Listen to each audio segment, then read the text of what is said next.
ఇరాన్పై యుద్ధం విషయంలో తన అంచనాలు తప్పటంతో ఫ్రస్ట్రేషన్లో ఉన్న అమెరికా అధ్యక్షుడు డొనాల్డ్ ట్రంప్ మరోసారి ఇరాన్పై భారీ దాడులకు దిగారు. ఇటీవలే ఇరాన్ విషయంలో తాము అనుకున్న లక్ష్యాలన్నీ పూర్తయ్యాయని, ఇక అక్కడ దాడులు చేయడానికి కూడా ఏమీ మిగలలేదంటూ వ్యాఖ్యానించిన సంగతి తెలిసిందే. యుద్ధం తాము ఎప్పుడు అనుకుంటే అప్పుడు ఆగిపోతుందంటూ కూడా ప్రకటించారు డొనాల్డ్ ట్రంప్. కానీ ఇప్పుడు అందుకు భిన్నంగా మరోసారి దాడులకు దిగటం ఇప్పుడు ప్రాధాన్యత సంతరించుకుంది. ఈసారి దాడుల్లో ఇరాన్కు ఆర్థికంగా అత్యంత కీలకమైన కర్గ్ ఐలాండ్ టార్గెట్గా ఈ దాడులు జరిగాయి. దీంతో మరోసారి పశ్చిమాసియాలో యుద్ధ పరిస్థితులు మరింత ఉద్రిక్తంగా మారాయి.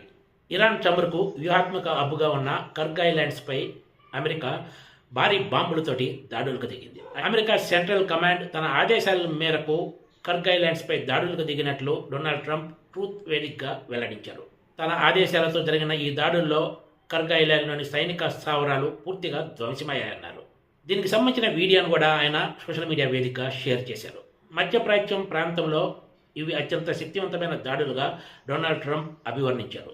అయితే కర్గ్ ఐలాండ్లోని చమురు మౌలిక సదుపాయాల జోలికి మాత్రం పోలేదని ట్రంప్ స్పష్టం చేశారు.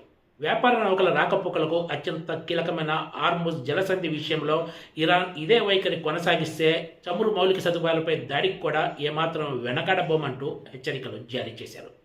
దీంతో ఉద్రిక్త పరిస్థితులు మరింత పెరిగే అవకాశం స్పష్టంగా కనిపిస్తుంది.